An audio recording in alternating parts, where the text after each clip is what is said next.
activity-based costing, I presume in the virtual workshop, you'd have covered the concept of how important it is to know how profitable I actually am. Why? Because it allowed you to consider how to price certain products, which products to discontinue, which products to keep selling, for instance. Can anybody tell me which case study you did for the virtual workshop for activity-based costing, which particular case study it was? Likely I've come across it or I've thought it.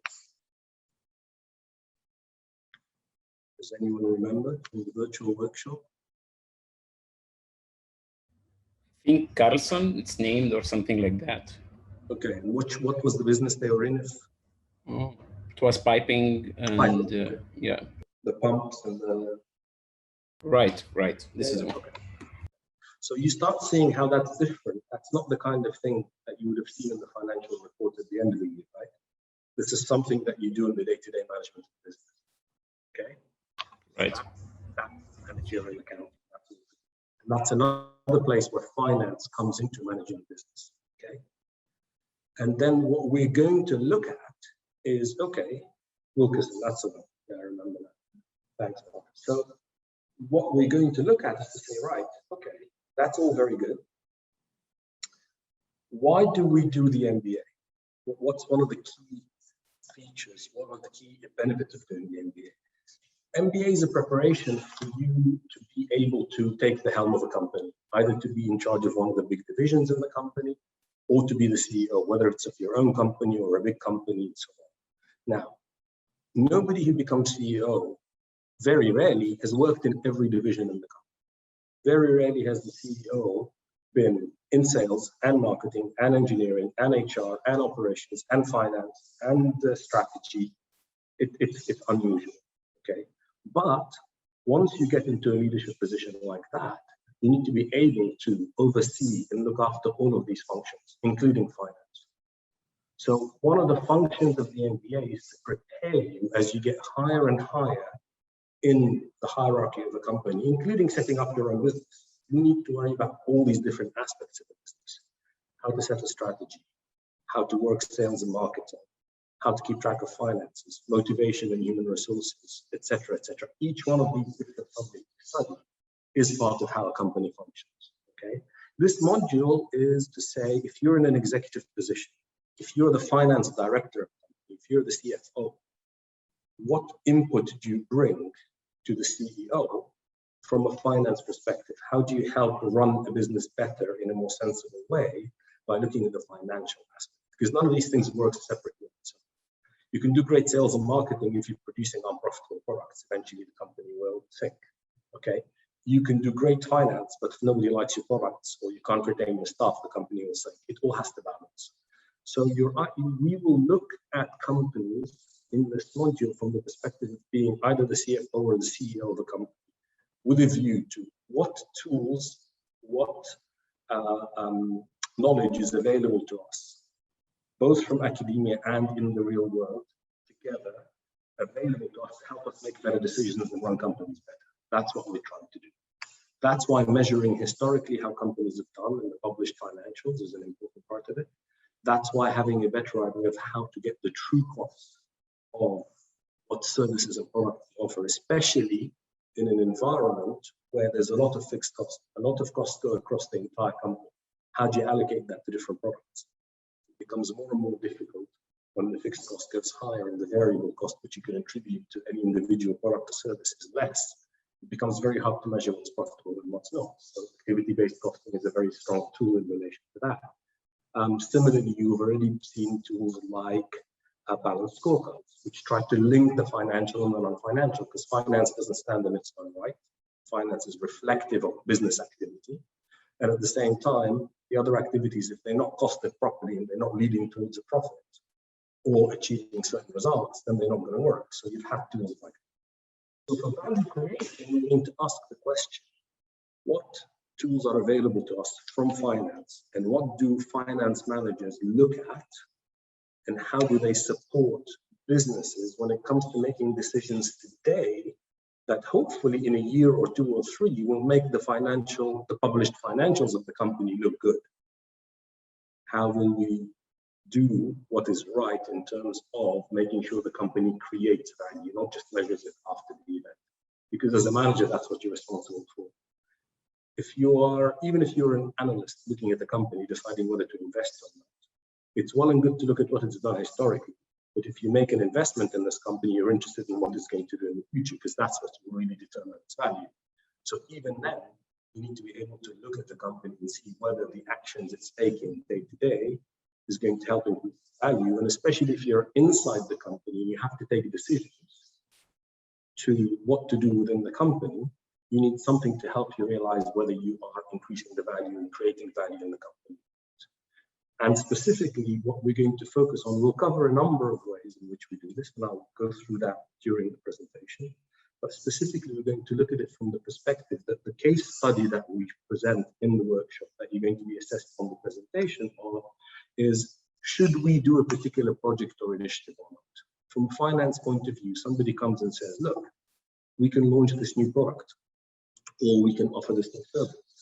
And this is our forecast for how it will sell, how much it will cost, how many years it will take to get started, how much money we're going to make on it. And the question that will come to the finance department is this project worth doing or not?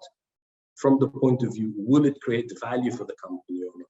That's what we're looking at. How do we allocate the resources of the company to increase value? That's what we're going to look at in the workshop. And it'll drag in a whole bunch of other financial considerations, but this is what it is. And essentially the assignment, and I will, through the workshop, take you through all the steps you need to do all the bits of work required to be able to evaluate that project. But the assignment will present you with a case within a company, and it varies from year to year. I will mention something, we discussed it before this workshop, about where the material is and where the case study is. I'll come back to that in a second, but if I forget, please remind me.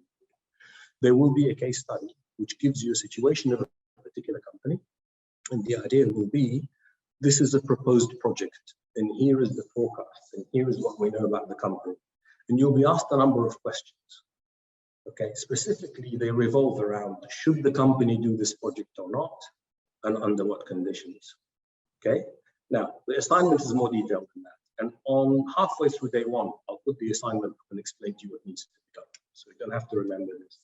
But the idea is, what tools do we have to make a decision like that? The one thing I'll say right now, and the one thing you keep in mind, is there are no right or wrong answers to the assignment as a whole, in the sense that you could say, don't do the project and here is why. And that could be correct because your rationale based on your assumptions and your analysis makes sense. And somebody else might say, do this project under these conditions and here is why. And as long as the assumptions they made make sense and that the conclusion they're offering is consistent with their assumptions, that will also be right. So in the assignment, we're not looking so much for the correct answer is X, but have you reasoned sufficiently to make an argument? Because they will not have all the information you need to make the right decision. However, there are mistakes that can be made in terms of knowing that 1, 2, 3 are true, 3 factors to do with how much it costs and so on, and then using the wrong reasoning or the wrong analysis to draw your conclusion. We will teach you certain things that you need to do when you have that information. That's the correct way to reason about it. So you can make errors, but that will be based on not understanding how to go through the process. But in terms of conclusions, there isn't a correct answer. It's not what we're looking for. We're looking to see how you understood the material and whether you applied it in a sensible way. Okay. As I said, I'm going to repeat all this from the beginning when we are in the workshop. Typically, what happens in the workshop is this. We will typically start at anywhere between 9:30 and 10. It's up to you. What we do is we go in 1.5 hour chunks. That's how it works. So let's say we start at 10. By 11:30, there'll be a coffee break. At 12, we will continue until 1:30. And that will then be a 1 hour lunch break. And from 2:30 until 4 is the next hour and a half. And usually what happens is I would have introduced, even on day one, I would have introduced the case study workshop. And for the rest of the time, from 4 to 5:30 onwards, you can stay and work on the assignment together, and I'll be around to answer questions. Okay, that pattern will repeat for day 2. On day 3, the material we teach in the morning is relevant as an introduction to what Arif will do in the final module in relation to IPOs. So what we teach on day 3 in the morning is not relevant to the assignment, but I will then give you time until after lunch, and you will present your group solutions to the assignments after lunch on the afternoon of the 3rd day. So that's why we give you time to work together at the end of day 1 and day 2 to make sure you're ready for the next day with your answer to the assignment. And I'll be introducing the elements you need one by one to be able to answer the questions for the assignment. Okay, so that's the structure in terms of how we teach it. Okay, that's pretty much a summary. Okay, thank you, Marco. I hope you can hear me better now. It's probably because I'm moving around. If I stop moving, maybe you'll be able to hear me better. Okay, so if you missed anything that I said there, please either unmute yourself and ask me or put it on the chat. Or if you have questions about something I haven't discussed, let me know as well. And remember, everything I said now, I'm going to repeat on the first day anyway.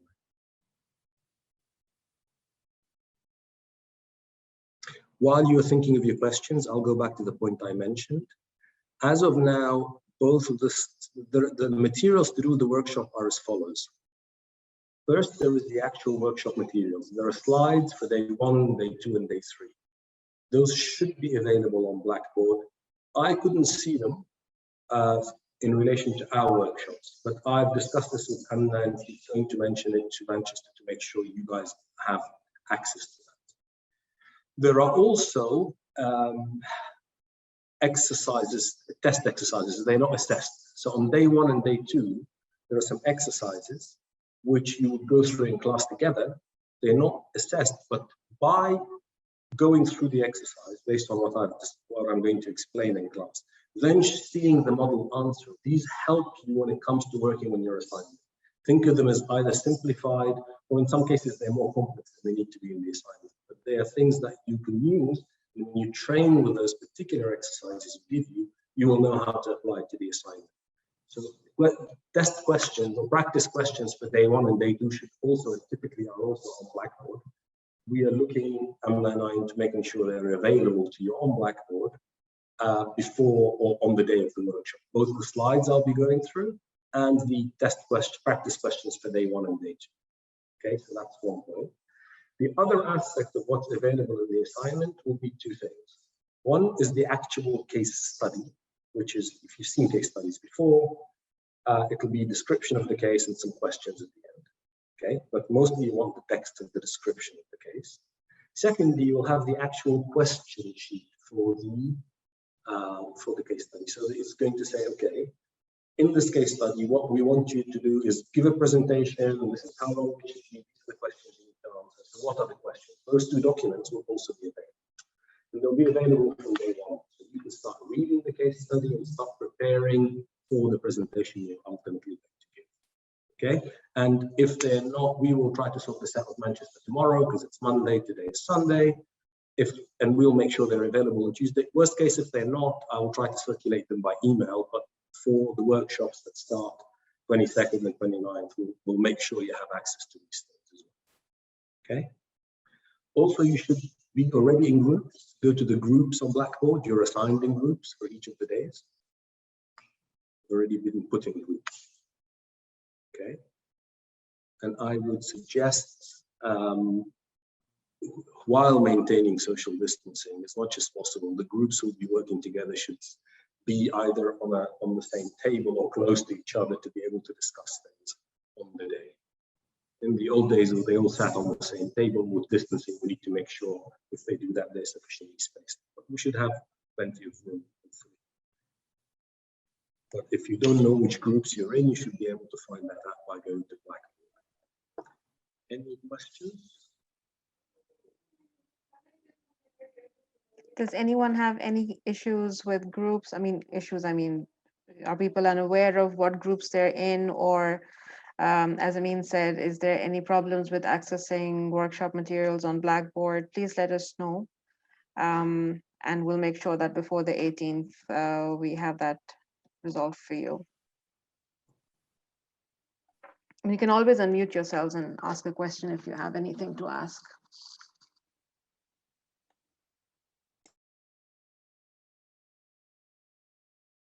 Seems like it's all clear. Mm-hmm. Okay, I look forward to seeing you starting this Tuesday. Hopefully it's the last time you see me in the suit. I don't like wearing them.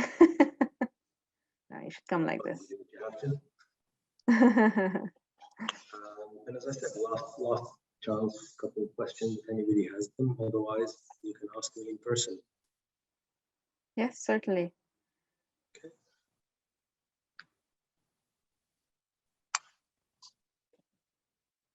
Okay. That's it. Well, I guess everyone's ready then for their BAF workshop.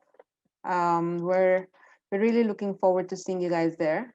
I hope you all have registered on Eventbrite and you have filled in your travel and health declaration forms. For as long as COVID exists, I think we'll have to go by all of these regulations for as much as possible. But yeah, if you have any questions generally about workshops, about anything, please let us know. And while if if you would like to move on, and if there are any questions specific to anything else from the students, we can handle them from here. Yeah. So we will see you on the 18th then, Amin. Yep. And for Yep. those of you who are attending later, I'll see you on the day of your workshop. Yep, All the absolutely. best and see you soon. Thank you. See you, Amin. Bye-bye. Bye. Bye.